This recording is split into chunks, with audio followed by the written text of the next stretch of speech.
정순자는 병원 복도에서 믿을 수 없는 광경을 목격했습니다. 딸 혜진이 의사 앞에서 무릎을 꿇고 정말 죄송합니다. 제발 한 번만 더 기회를 주세요. 당신이 뭔데 내 딸을 이렇게 무릎 꿇져요? 어떻게 사람을 이렇게 대할 수 있어요? 정순자는 참을 수 없어 의사의 하얀 가운을 움켜쥐고 흔들며 고래고래 소리를 질렀습니다. 순식간에 진료실 앞은 아수라장이 되었고 그때 정순자는 알게 됐어요. 더 많은 사연을 듣고 싶으시다면 구독과 좋아요, 댓글 부탁드립니다. 서울 변두리 낡은 아파트 단지, 이른 아침 정순자는 화단을 돌며 꽃들을 살피고 있었습니다. 68살 혼자 사는 지 10년째지만 여전히 부지런한 하루를 시작하죠. 어머, 정 이모님, 오늘도 일찍 나오셨네요. 이웃 아주머니가 반갑게 인사를 건넸어요. 정순자는 환한 미소로 답했습니다. 이 꽃들이 저를 기다리고 있는데 어떻게 늦잠을 자겠어요? 정순자는 이웃들 사이에서 인기가 많았어요.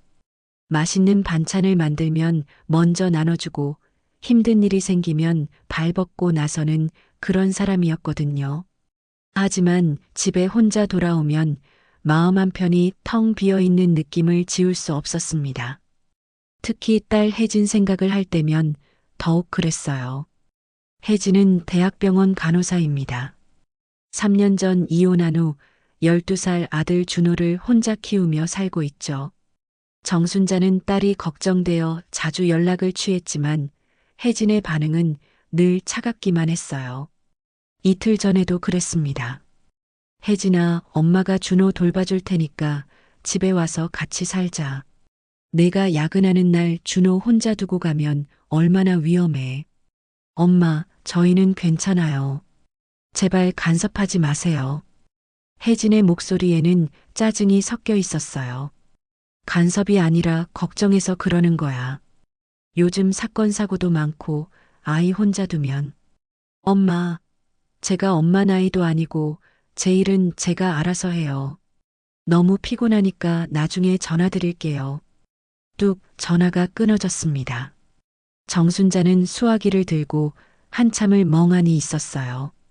왜 딸은 자신의 사랑을 이렇게 밀어내는 걸까요? 정순자로서는 도무지 이해할 수 없었습니다. 사실 이런 일은 어제 오늘 일이 아니었어요.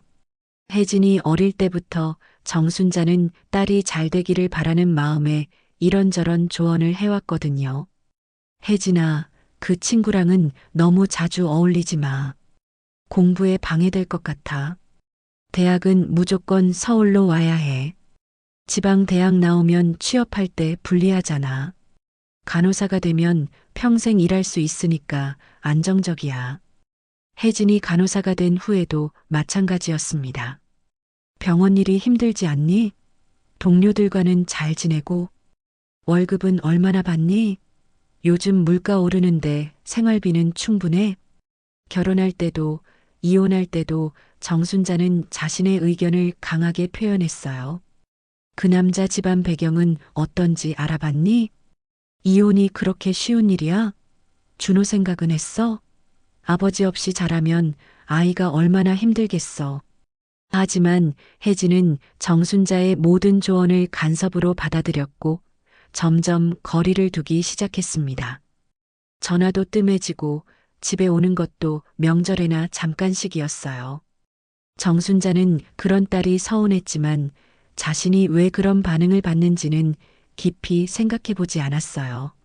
모든 것이 딸을 사랑하는 마음에서 나온 것인데 왜 혜진은 그것을 이해하지 못하는 걸까요?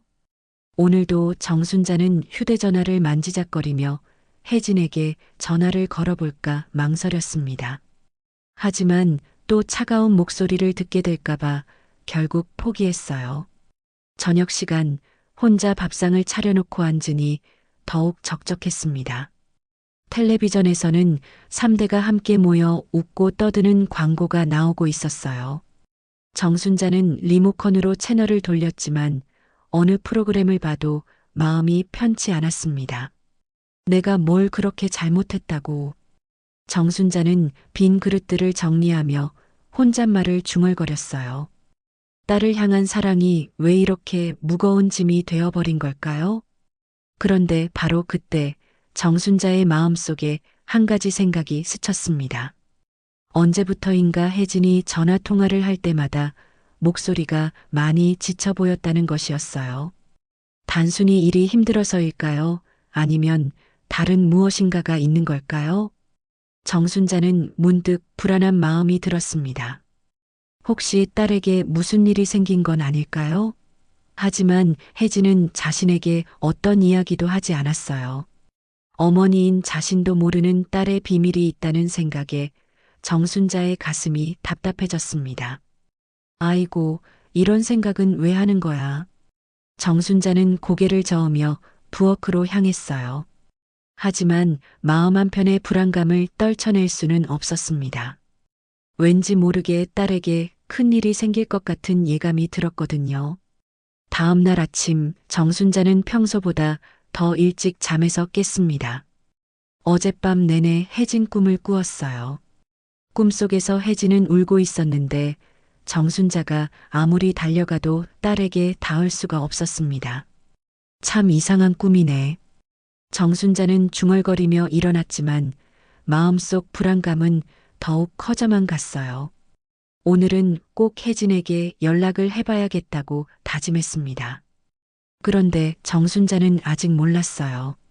바로 오늘 자신의 평온했던 일상이 완전히 뒤바뀔 일이 일어나리라는 것을 말입니다. 정순자는 결국 참을 수 없었습니다. 어젯밤 꾼 불안한 꿈이 자꾸 머릿속을 맴돌았고 딸에 대한 걱정은 점점 커져만 갔어요. 그래, 오늘은 병원에 직접 가보자. 정순자는 마음을 굳히고 외출 준비를 했어요. 혜진이 좋아하던 호두과자를 챙기며 딸에게 깜짝 선물을 주면 기뻐할 거라고 생각했습니다. 대학병원에 도착해 안내 데스크에서 혜진이 근무하는 병동을 물어보고 엘리베이터를 탔어요. 층수가 올라갈수록 가슴이 두근거렸습니다. 혜진이가 깜짝 놀라겠네. 그런데 병동에 도착해서 간호사실을 찾아가려던 순간 복도 끝에서 익숙한 목소리가 들려왔습니다. 정말 죄송합니다. 제발 한 번만 더 기회를 주세요. 정순자는 깜짝 놀라 그 방향을 바라봤어요. 진료실 앞에서 누군가가 바닥에 무릎을 꿇고 있었는데 그 사람이 바로 혜진이었습니다. 혜진아? 정순자는 믿을 수 없었어요. 딸이 하얀 간호사복을 입은 채 바닥에 무릎을 꿇고 울며 사과하고 있었거든요. 의사로 보이는 중년 남성이 혜진을 내려다보며 차갑게 말하고 있었습니다. 간호사 정혜진 씨, 이미 여러 번 경고했잖습니까? 이번에는 정말 용서할 수 없어요. 선생님, 정말 마지막입니다. 다시는 이런 일 없을 거예요. 제발. 혜진의 목소리는 떨리고 있었어요. 눈물을 흘리며 간절하게 애원하는 모습을 본 정순자는 머리가 하얘졌습니다. 내 딸이 왜 저렇게까지. 정순자의 온몸이 떨리기 시작했어요. 평생 자랑스러워했던 딸이 왜 저런 굴욕적인 모습을 보이고 있는 걸까요? 그 순간 정순자는 참을 수 없었습니다. 딸을 괴롭히는 그 의사에게 달려가 하얀 가운을 움켜쥐고 흔들기 시작했어요. 당신이 뭔데 내 딸을 이렇게 무릎 꿇려요. 어떻게 사람을 이렇게 대할 수 있어요? 어머니, 진정하세요. 여기가 어딘 줄 아세요? 의사는 당황하며 정순자를 떼어내려 했지만 정순자의 분노는 멈출 수 없었어요. 내 딸이 뭘 잘못했다고 말해보세요. 순식간에 진료실 앞은 아수라장이 되었습니다. 환자들과 보호자들이 몰려들어 구경하기 시작했고 간호사들도 뛰어왔어요. 엄마, 그만해요. 혜진이 정순자를 말리려 했지만 이미 늦었습니다. 병원 보안 요원들이 달려와 정순자를 제지했어요. 보호자실로 모시겠습니다. 정순자는 보안 요원들에게 끌려가듯 보호자실로 향했습니다. 혜진은 창피함과 당황함으로 얼굴이 새빨갛게 변해 있었어요. 보호자실에서 의사는 차갑게 말했습니다. 따님이 병원 의료용품을 무단으로 빼돌린 정황이 있습니다. 여기 증거도 있어요. 의사는 CCTV 화면이 출력된 사진들을 내밀었어요. 거기에는 혜진이 병원 물품을 가방에 넣는 모습이 선명하게 찍혀 있었습니다. 이건 잘못된 거예요. 우리 혜진이가 그런 짓을 할 리 없어요. 증거가 명확합니다. 게다가 이번이 처음도 아니에요. 정순자는 혜진을 바라봤어요. 딸이 자신을 보기를 기다렸지만 혜진은 끝까지 고개를 숙이고 있었습니다. 그 순간 정순자는 깨달았어요. 이 모든 것이 사실이라는 것을 말입니다.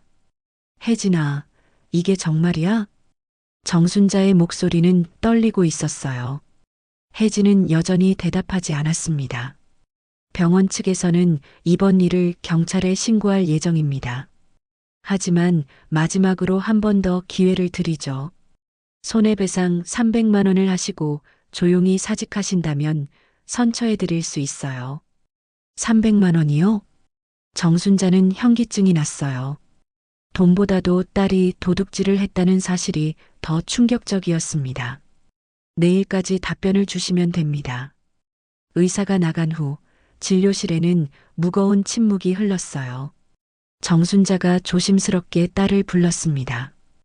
혜진아, 엄마 미안해요. 정말 미안해요. 혜진이 마침내 떨리는 목소리로 말했어요.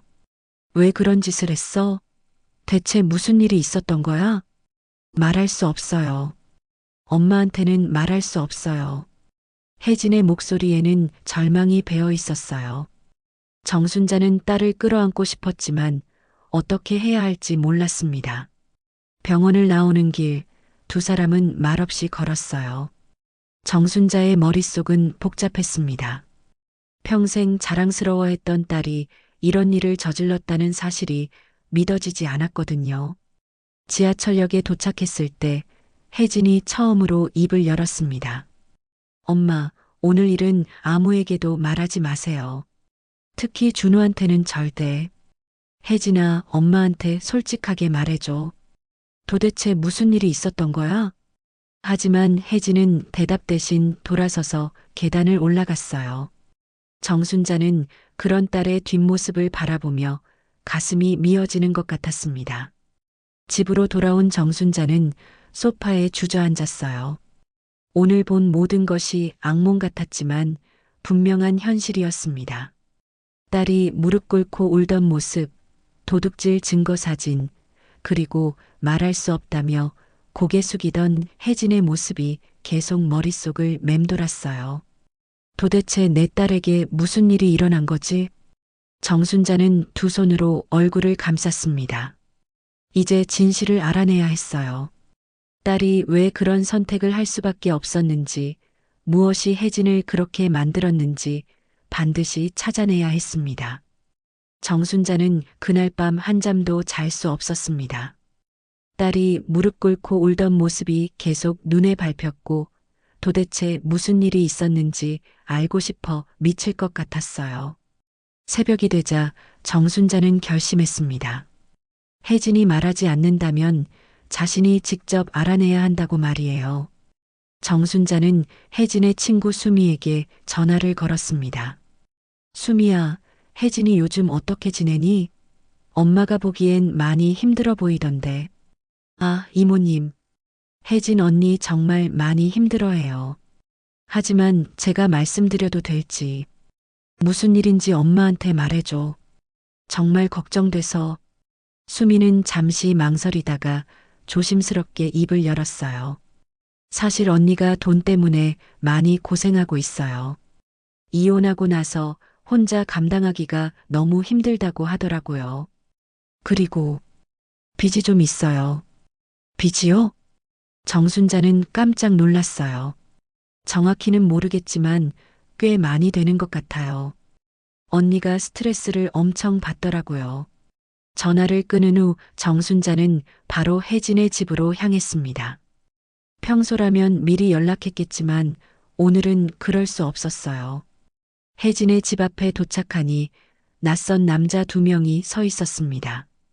정장을 입은 그들은 뭔가 심상치 않은 분위기를 풍기고 있었어요. 혜진 씨 계신가요? 한 남자가 인터폰을 누르며 말했습니다. 그 목소리가 예사롭지 않았어요. 약속한 날짜가 지났는데 연락이 안 되네요. 정순자는 뒤에 숨어서 상황을 지켜봤습니다. 혜진이 문을 열고 나왔는데 얼굴이 창백했어요. 죄송해요. 조금만 더 시간을 주세요. 정혜진 씨, 이미 몇 번이나 연장해드렸잖아요. 이번 주까지 500만 원을 준비하지 못하면 다른 방법을 써야겠어요. 500만 원? 정순자는 그 말을 듣고 온몸이 얼었어요. 딸이 500만 원이나 되는 빚을 지고 있었던 것입니다. 준호가 있는데 제발. 혜진의 목소리가 떨리고 있었어요. 남자들은 차갑게 말했습니다. 그런 건 저희와 상관없어요. 돈을 빌릴 때는 언제고 이제 와서 그런 소리예요? 일주일만 더 주세요. 꼭 마련할게요. 마지막이에요. 일주일 후에도 돈이 없으면 각오하세요. 남자들이 떠나고 나서 혜진은 문 앞에서 주저앉아 울기 시작했어요. 정순자는 그 모습을 보고 가슴이 찢어지는 것 같았습니다. 혜진아. 정순자가 다가가자 혜진은 깜짝 놀랐습니다. 엄마, 왜 여기에? 다 들었어. 500만 원 빚이 뭐야? 왜 엄마한테 말하지 않았어? 혜진은 고개를 떨구며 대답했어요. 엄마한테 어떻게 말해요? 창피해서. 정순자는 딸을 집 안으로 데리고 들어가서 자초지종을 물어봤어요. 어떻게 이런 일이 생긴 거야? 혜진은 한참을 망설이다가 입을 열었어요. 이혼하고 나서 생활비가 너무 부족했어요. 급전대출을 받았는데 처음에는 100만 원만 빌렸어요. 금방 갚을 수 있을 줄 알았는데 이자가 너무 높더라고요. 갚으려고 하니까 원금은 줄지 않고 이자만 계속 늘어나서 정순자는 상황을 이해하기 시작했어요. 딸이 사채업자에게 돈을 빌렸고 그것이 눈덩이처럼 불어난 것이었습니다. 그래서 병원 물건을 가져간 거야? 다른 방법이 없었어요. 병원 환자 보호자 중에 수술비가 급하다는 분이 있어서 제가 먼저 대신 내드리고 나중에 받기로 했는데 그분이 연락이 안 되더라고요. 사기를 당한 거구나. 네. 그래서 병원 물건을 팔아서 그 돈을 메우려고 했어요. 죄송해요, 엄마. 혜진은 눈물을 흘리며 사과했어요. 정순자는 딸을 껴안으며 말했습니다. 이제 엄마가 알았으니까 걱정하지 마. 우리가 같이 해결하자. 하지만 정순자의 마음은 무거웠어요. 사채업자 빚 500만 원에 병원 손해배상금 300만 원까지 합치면 800만 원이나 되는 돈이었거든요. 엄마, 저 혼자 해결할게요. 엄마까지 힘들게 할 수는 없어요. 무슨 소리야? 내가 혼자 어떻게 해결해? 그 사람들이 얼마나 무서운 사람들인데. 정순자는 오늘 본 사채업자들의 모습을 떠올리며 섬뜩했어요. 그날 밤 정순자는 자신의 통장을 다 뒤져봤습니다. 퇴직금 잔액과 적금을 합쳐도 500만 원이 조금 모자랐어요. 어떻게든 돈을 마련해야 해. 정순자는 심각하게 고민했습니다. 집을 담보로 대출을 받을 수도 있지만 나이가 많아서 쉽지 않을 것 같았어요. 그런데 더 큰 문제가 있었습니다. 정순자는 아직 모르고 있었거든요. 혜진의 빚이 단순한 생활고 때문만이 아니라는 것을 말입니다. 다음 날 정순자가 은행 일을 보러 나간 사이 혜진에게 또 다른 전화가 걸려왔어요. 혜진 씨, 저번에 말씀드린 그 일 어떻게 생각해 보셨어요? 전화 너머 남자의 목소리는 달콤했지만 어딘가 위험한 느낌이 들었습니다. 그건 정말 할 수 없어요. 빚 갚을 돈이 필요하잖아요. 이것만큼 쉬운 일이 어디 있어요? 혜진은 전화를 끊었지만 손이 떨리고 있었어요. 사채업자들이 제안한 그 일을 하면 당장 돈 문제는 해결되겠지만 그랬다간 정말 돌이킬 수 없는 길로 빠져들 것 같았습니다. 혜진은 창밖을 바라보며 절망적인 기분이 들었어요. 어머니도 자신 때문에 고생하게 생겼고 이 모든 문제가 해결될 것 같지 않았습니다. 이럴 바에야 차라리 혜진의 머릿속에 위험한 생각이 스쳤습니다. 정순자는 은행에서 돌아오는 길이 무거웠습니다. 담보대출 상담 결과는 실망스러웠어요. 대출 가능 금액이 생각보다 훨씬 적었거든요. 집 앞에 도착하니 이웃 김 아주머니가 기다리고 있었어요. 정 이모님, 큰일 났어요. 김 아주머니의 얼굴이 심상치 않았습니다. 무슨 일이세요? 아까 혜진이네 집 앞에 무서운 사람들이 와서 난리를 쳤어요. 소리 지르고 문 두드리고 온 동네가 다 들었을걸요? 정순자의 얼굴이 창백해졌어요. 지금 혜진이는 어디 있어요? 모르겠어요. 그 사람들이 한참 소란을 피우다가 갔는데 혜진이는 보이지 않더라고요. 정순자는 급하게 혜진에게 전화를 걸었지만 받지 않았어요. 불안한 마음에 혜진의 집으로 달려갔습니다. 집 앞에 도착하니 문에 붉은 글씨로 적혀 있었어요. 돈 갚을 때까지 매일 온다. 정순자는 그 글씨를 보고 온몸이 떨렸습니다. 인터폰을 눌러봤지만 대답이 없었어요. 옆집 주민이 말했습니다. 아까 그 집 딸이 울면서 나가던데요. 할머니 손잡고 어디론가 가더라고요. 정순자는 혜진이 전 시어머니에게 도움을 요청한 것 같다고 생각했어요. 주소를 겨우 기억해내고 택시를 탔습니다. 도착해서 문을 두드리니 혜진의 전 시어머니가 나왔어요. 어머님, 혜진이 여기 있나요? 아, 들어오세요. 집 안에는 혜진과 준호가 앉아 있었어요. 준호는 울었는지 눈이 빨갛게 부어 있었고 혜진은 완전히 지쳐 보였습니다. 혜진아, 왜 연락도 안 받고? 전 시어머니가 조심스럽게 말했어요. 혜진이가 오늘 아침에 준호 데리고 와서 당분간 맡아달라고 하더라고요. 당분간 맡아달라고요? 정순자는 불안한 예감이 들었어요. 혜진아, 무슨 소리야? 혜진은 떨리는 목소리로 말했어요. 엄마, 저 이제 정말 끝인 것 같아요. 무슨 소리를 하는 거야?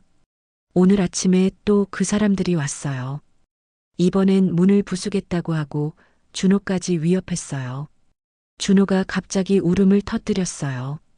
엄마, 그 아저씨들이 무서웠어요. 저를 때릴 것 같았어요. 정순자는 준호를 안으며 분노가 치밀었습니다. 그래서 준호를 여기 맡기고 너는 뭘 하려고? 혜진은 대답하지 않았어요. 혜진아, 설마 너 이상한 생각하는 거 아니지? 엄마는 모르세요. 빚은 계속 늘어나고 병원에서는 쫓겨나고 이제 준호까지 위험해졌어요.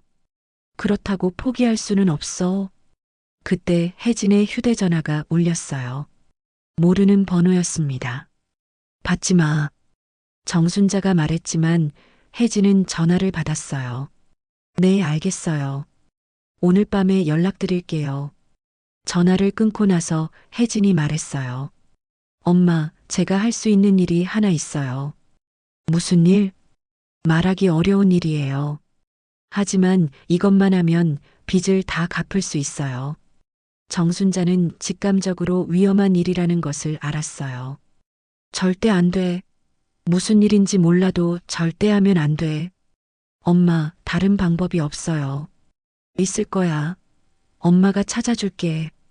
그때 전 시어머니가 조심스럽게 입을 열었습니다. 혹시 제가 도움이 될 수 있을까요? 어머님이요? 사실 아들이 남겨놓은 보험금이 있어요. 준호 할머니로서 도와드리고 싶어요. 혜진이 깜짝 놀라며 말했어요. 어머님, 그럴 수는 없어요. 준호는 제 손자니까요. 얼마나 되는데요? 혜진이 작은 목소리로 말했어요. 800만 원이요. 보험금이 1,000만 원 정도 되니까 충분해요. 내일 당장 찾아드릴게요. 혜진이 눈물을 흘리며 고개를 숙였어요. 어머님, 정말 죄송해요. 갚을 생각 말고 준호 잘 키우세요. 정순자도 눈물이 났어요. 하지만 한편으로는 복잡한 심정이었습니다. 자신이 딸을 지켜주지 못해서 다른 사람의 도움을 받게 된 것이 부끄럽기도 했거든요. 그날 밤 정순자는 혜진과 함께 집으로 돌아왔습니다. 혜진아, 아직 끝난 게 아니야. 넌 직장도 잃었고 앞으로 어떻게 살 거야? 혜진은 한숨을 쉬었어요. 모르겠어요. 이력에 이런 일이 남으면 다른 병원 취직도 어려울 거예요. 그래도 포기하면 안 돼. 우리가 같이 방법을 찾아보자. 하지만 정순자도 마음 한편으로는 불안했어요. 당장 빚 문제는 해결되겠지만 근본적인 문제들이 남아 있었거든요. 무엇보다 정순자는 자신이 그동안 딸을 얼마나 몰랐는지 깨닫고 있었어요. 혜진이 이렇게 힘들어하는 동안 자신은 잔소리와 간섭만 했었구나 싶어서 가슴이 아팠습니다. 혜진아, 엄마가 미안해. 내가 이렇게 힘든 줄 몰랐어. 괜찮아요, 엄마. 제가 엄마한테 말하지 않았으니까요. 앞으로는 뭐든지 엄마한테 말해줘. 혼자 감당하려고 하지 말고. 혜진은 고개를 끄덕였지만 여전히 걱정스러운 표정이었어요. 정순자는 딸의 그런 모습을 보며 앞으로 더 큰 시련이 기다리고 있을 것 같은 예감이 들었습니다. 며칠 후 전 시어머니의 도움으로 빚을 정리하고 병원 문제도 마무리되었습니다. 하지만 정순자의 마음은 여전히 무거웠어요. 혜진이 집에서 하루 종일 멍하니 앉아만 있었거든요. 혜진아, 밥 먹어야지. 정순자가 밥상을 차려놓고 불렀지만 혜진은 고개만 저었어요. 식욕이 없어요. 그래도 먹어야 해. 몸이라도 챙겨야지. 혜진은 억지로 숟가락을 들었지만 몇 입 먹지도 못했어요. 정순자는 그런 딸을 보며 가슴이 답답했습니다. 그런데 그날 오후 뜻밖의 전화가 걸려왔어요. 혜진 언니세요? 저 수미예요. 혜진의 병원 동료였던 수미였습니다. 수미야, 언니 큰일 났어요. 병원에서 난리가 났거든요. 무슨 일이야? 언니가 고발했던 그 의사 선생님 말이에요. 사실 그분이 환자들한테 리베이트를 받아왔대요. 그것도 몇 년 동안. 혜진은 깜짝 놀랐어요. 뭐라고? 병원 내부 감사에서 밝혀졌어요. 언니 사건을 조사하다가 우연히 발견된 거래요. 그분이 환자 가족들한테 후사비 명목으로 돈을 받고 대신 특별 진료를 해주고 그랬대요. 정순자도 전화를 듣고 있었는데 깜짝 놀랐어요. 그럼 혜진이가 억울하게 당한 거잖아. 맞아요. 그리고 더 충격적인 게 언니를 함정에 빠뜨린 그 환자 보호자도 그 의사랑 짜고 친 거였대요. 언니를 희생양으로 만들려고 한 거죠. 혜진은 허탈한 웃음이 나왔어요. 그래서 어떻게 됐어? 그 의사는 면직되고 경찰 조사를 받게 됐어요. 그리고 병원 측에서 언니한테 연락이 올 거예요. 복직 제안을 할 것 같아요. 전화를 끊고 나서 혜진은 한동안 말이 없었어요. 정순자가 조심스럽게 물었습니다. 기분이 어때? 잘 모르겠어요. 억울함은 풀렸지만 이미 모든 게 끝난 것 같아요. 무슨 소리야? 이제 시작이야. 하지만 혜진의 표정은 여전히 어두웠어요. 그런데 그때 현관 초인종이 울렸습니다. 정순자가 문을 열어보니 낯선 남자가 서 있었어요. 혜진 씨 계신가요? 누구세요? 기자입니다. 이번 병원 비리 사건에 대해 인터뷰를 하고 싶어서요. 정순자는 당황했어요. 하지만 혜진이 나서더니 말했습니다. 저는 인터뷰할 것 없어요. 혜진 씨가 이 사건의 핵심 증인이잖아요. 억울하게 당하신 이야기를 세상에 알리는 게 좋을 것 같은데요. 됐어요. 그냥 조용히 지내고 싶어요. 기자는 아쉬워하며 돌아갔지만 그 후로도 계속 연락이 왔어요. 다른 기자들, 시민단체 사람들까지 혜진을 만나고 싶어 했습니다. 며칠 후 병원에서 정식으로 연락이 왔어요. 혜진 씨, 이번 사건으로 병원 측에서 공식 사과를 드리고 싶습니다. 그리고 복직도 고려해 보실 수 있어요. 하지만 혜진은 고개를 저었어요. 감사하지만 복직은 사양하겠어요. 왜요? 이제 모든 오해가 풀렸는데 그 병원에서 다시 일할 자신이 없어요. 혜진은 전화를 끊고 소파에 주저앉았어요. 정순자는 그런 딸이 답답했습니다. 혜진아, 왜 그래? 이제 당당하게 일할 수 있잖아. 엄마, 저는 이미 무너졌어요. 다시 일어설 힘이 없어요. 그게 무슨 소리야? 그때 현관문이 열리면서 준호가 들어왔어요. 학교에서 돌아온 것이었습니다. 엄마, 저 학교에서 들었어요. 엄마가 텔레비전에 나온다던데? 뭐라고? 준호가 스마트폰을 보여주었어요. 인터넷 뉴스에 혜진의 사진과 함께 기사가 올라 있었습니다. 병원 비리 폭로한 간호사, 억울한 누명 벗어. 혜진은 그 기사를 보고 얼굴이 창백해졌어요. 이럴 리가 없는데. 제가 인터뷰한 적도 없는데. 기사를 자세히 읽어보니 병원 관계자들의 증언으로 작성된 것이었어요. 혜진이 직접 인터뷰를 한 것은 아니었지만 마치 혜진이 용감하게 비리를 폭로한 영웅처럼 묘사되어 있었습니다. 엄마, 우리 반 애들이 다 봤대요. 엄마가 나쁜 의사를 혼내줬다고 하더라고요. 준호는 신이 났지만 혜진은 오히려 괴로워했어요. 이렇게 되면 안 되는데. 왜? 좋은 일 아니야? 저는 영웅이 아니에요. 그냥 실수했던 사람일 뿐이에요. 정순자는 딸의 마음을 이해할 수 없었어요. 억울함이 풀렸는데 왜 기뻐하지 않는 걸까요? 며칠 후 더 큰 문제가 생겼습니다. 시민단체에서 혜진을 내부 고발자로 치켜 세우며 상을 주겠다고 나선 것이었어요. 혜진 씨 같은 분이 우리 사회의 희망입니다. 하지만 혜진은 극구 거부했어요. 저는 그런 상 받을 자격이 없어요. 왜 그렇게 말씀하세요? 용기 있는 고발로 사회 정의를 실현하셨잖아요. 아니에요. 저는 돈 때문에 어쩔 수 없이. 전 영웅이 아니라고요. 혜진이 소리를 지르며 집 안으로 들어가 버렸어요. 정순자는 찾아온 사람들에게 사과하며 돌려보냈습니다. 그날 밤 혜진은 정순자에게 말했어요. 엄마, 저 이사 가고 싶어요. 이사?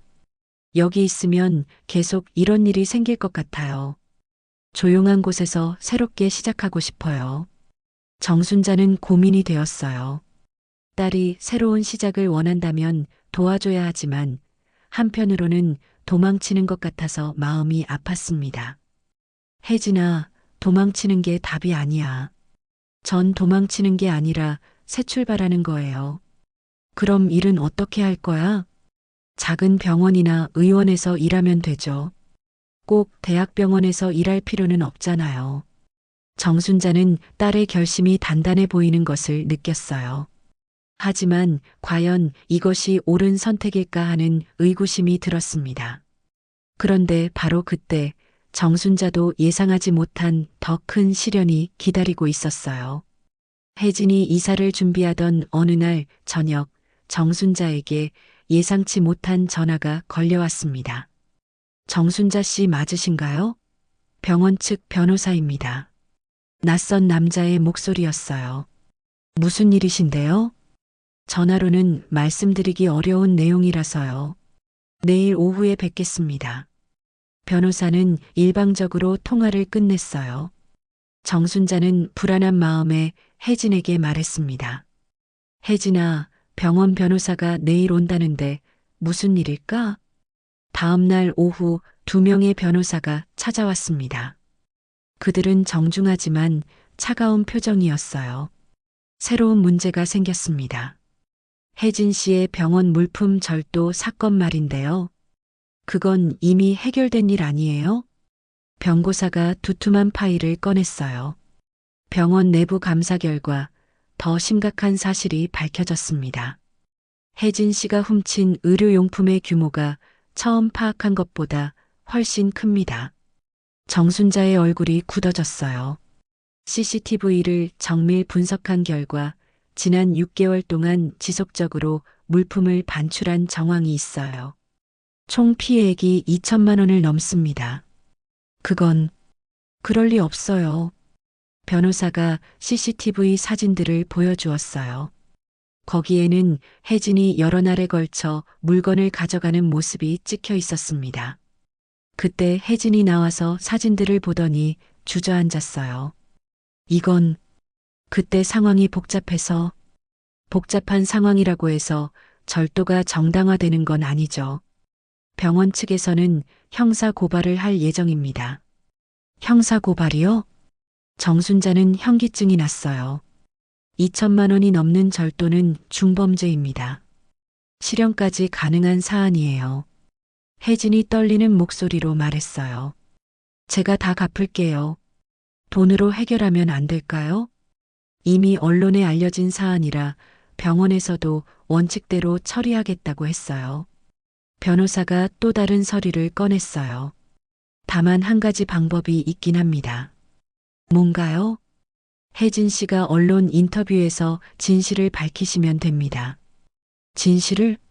본인이 실제로 병원 물품을 훔쳤고 병원 비리 폭로는 자신의 범죄를 숨기기 위한 것이었다고 밝히시면 됩니다.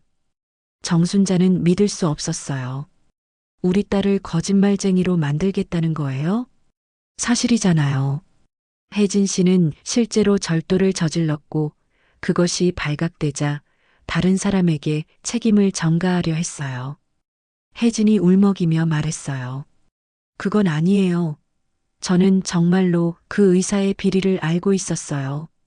하지만 절도 사실은 변하지 않죠. 선택하세요. 언론 앞에서 진실을 밝히거나 법정에서 만나거나. 변호사들이 나간 후 집안은 무거운 침묵에 잠겼어요. 엄마, 제가 정말 바보였어요. 왜 그런 짓을 했을까요? 혜진아, 울지 마. 우리가 해결할 방법을 찾을 거야. 하지만 정순자도 막막했어요. 딸이 범죄자가 될 수도 있다는 현실이 견딜 수 없었습니다. 다음 날 아침 정순자는 결심하고 대학병원으로 향했습니다. 병원장실을 찾아가서 면담을 요청했어요. 병원장님, 제 딸 일로 왔습니다. 저희도 어쩔 수 없습니다. 이미 언론에 알려진 사안이고 병원 이미지를 위해서라도. 그럼 돈으로 해결하면 안 될까요? 제가 2천만 원을 마련해서. 돈 문제가 아닙니다. 이미 법무팀에서 결정한 사안이에요. 정순자는 무릎을 꿇고 애원했어요. 제발요. 제 딸이 감옥에 가면 안 돼요. 손자도 있고. 일어나세요, 어머님. 저희도 마음은 아프지만 원칙을 지켜야 합니다. 정순자는 절망적인 기분으로 병원을 나왔어요. 집으로 돌아와 혜진에게 말했어요. 혜진아, 어쩔 수 없을 것 같아. 언론 인터뷰를 해야 할 것 같아. 엄마, 다른 방법이 없어. 내가 감옥에 가는 것보다는 나아.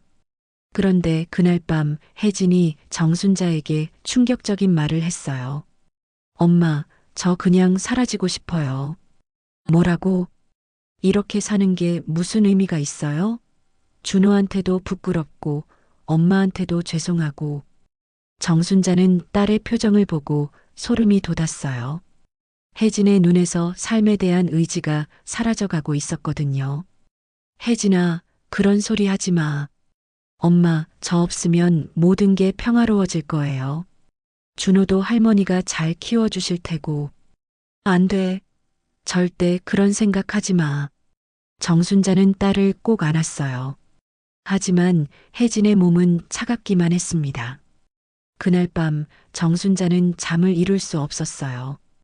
딸이 극단적인 선택을 할까봐 무서웠거든요.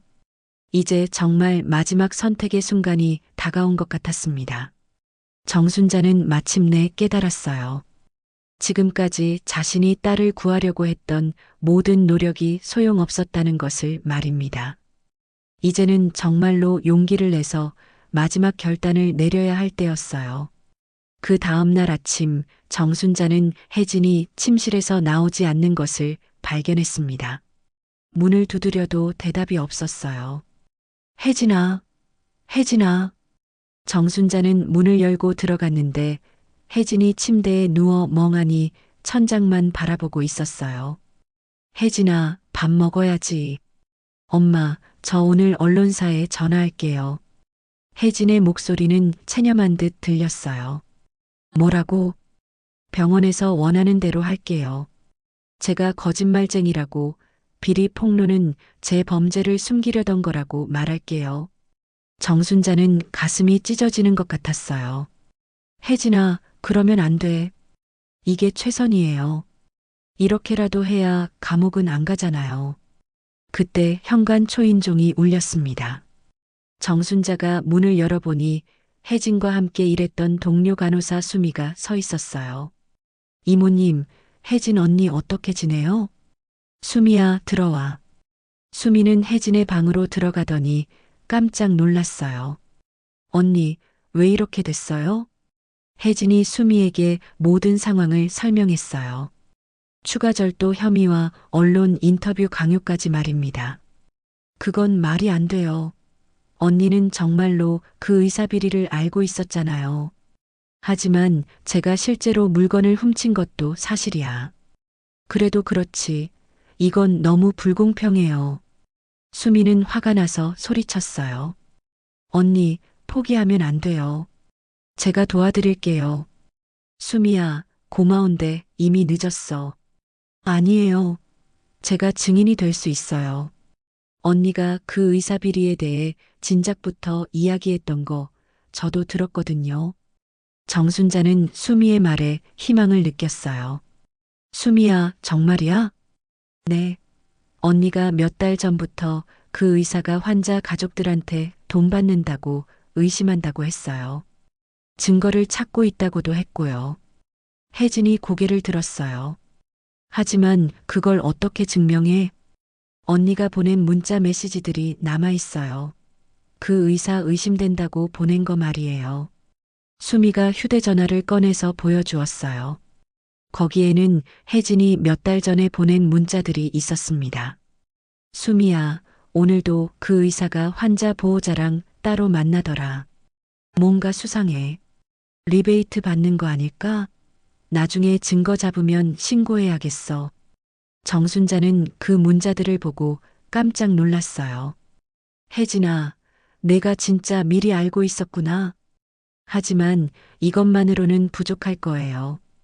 그때 수미가 또 다른 이야기를 꺼냈어요. 언니, 그리고 제가 알아낸 게 하나 더 있어요.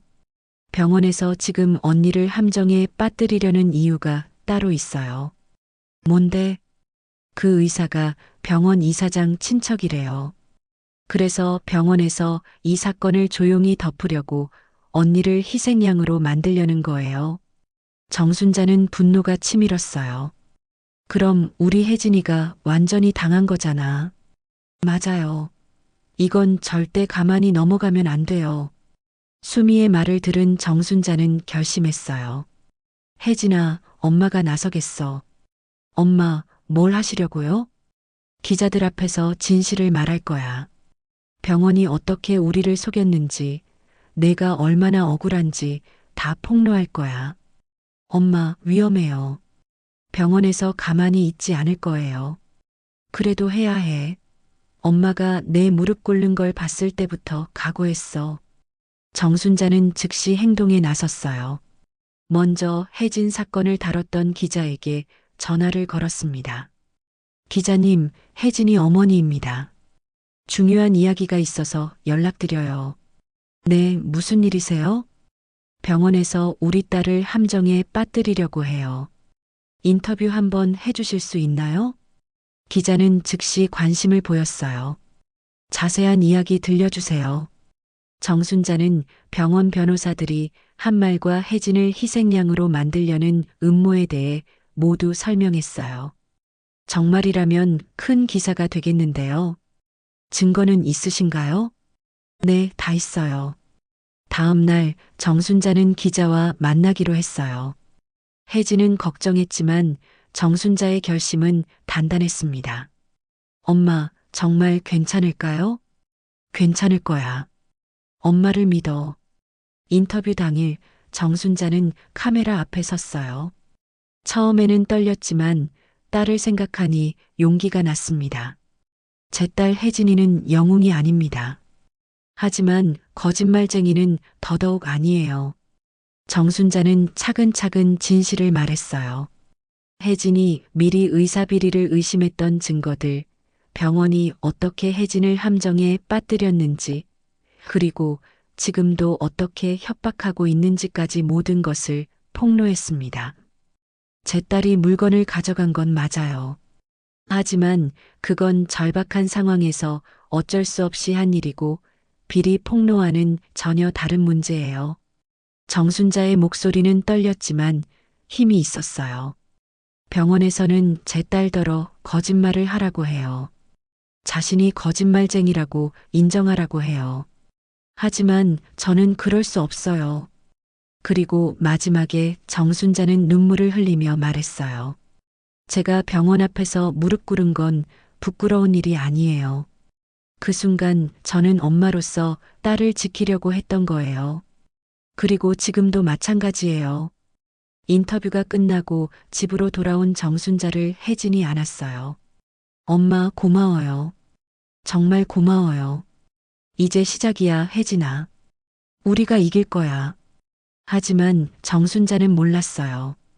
병원 측에서 어떤 반격을 준비하고 있는지를 말입니다. 정순자의 인터뷰가 방송된 다음 날, 집 전화가 쉴 새 없이 울렸습니다. 시민단체, 다른 언론사, 심지어 국정감사를 담당하는 국회의원실에서도 연락이 왔어요. 정순자 씨, 용기 있는 증언 감사합니다. 저희가 도와드리겠습니다. 하지만 기쁨도 잠시, 병원 측에서도 즉시 반격에 나섰어요. 그날 오후 뉴스에서는 병원장의 반박 인터뷰가 나왔습니다. 정혜진 씨 어머니의 주장은 사실과 다릅니다. 저희는 철저한 증거를 바탕으로 합법적인 절차를 진행하고 있을 뿐입니다. 병원장은 차분하고 권위 있는 목소리로 말했어요. 감정에 호소하는 것과 법적 판단은 별개의 문제입니다. 저희 병원은 원칙을 지킬 것입니다. 그 인터뷰를 본 정순자는 화가 났어요. 저 사람들이 끝까지 우리를 나쁜 사람으로 만들려고 하네. 하지만 혜진은 오히려 침착했어요. 엄마, 괜찮아요. 이제 진실이 밝혀질 거예요. 며칠 후 국정감사가 열렸습니다. 정순자와 혜진은 국회에 증인으로 출석했어요. 정순자는 처음 가보는 국회의사당이 웅장해서 긴장됐지만 딸을 위해서라면 어디든 갈 수 있었습니다. 증인 정순자 씨, 선서해 주시기 바랍니다. 정순자는 떨리는 목소리로 선서했어요. 저는 양심에 따라 솔직하게 증언할 것을 서약합니다. 국회의원이 질문했습니다. 병원 측에서 따님에게 어떤 요구를 했나요? 거짓 증언을 하라고 했습니다. 자신이 비리 폭로를 범죄 은폐용으로 했다고 말하라고 했어요. 그런 요구를 거절하면 어떻게 하겠다고 했나요? 형사 고발을 하겠다고 협박했습니다. 의원들이 웅성거렸어요. 정순자의 증언이 끝나고 병원장이 증인석에 섰습니다. 병원장님, 정순자 씨의 증언에 대해 어떻게 생각하십니까? 과장된 부분이 많습니다. 저희는 합법적인 절차만 진행했을 뿐입니다. 그럼 정혜진 씨에게 거짓 증언을 요구한 사실이 없다는 말씀인가요? 그런 사실은 없습니다. 하지만 그때 의원 중 한 명이 서류를 꺼냈어요. 그럼 이 녹음 파일은 뭘까요? 정순자는 깜짝 놀랐어요. 수미가 미리 준비해둔 것이었습니다. 병원 병고사와 혜진의 대화를 몰래 녹음한 것이었거든요. 녹음 파일이 재생되었어요.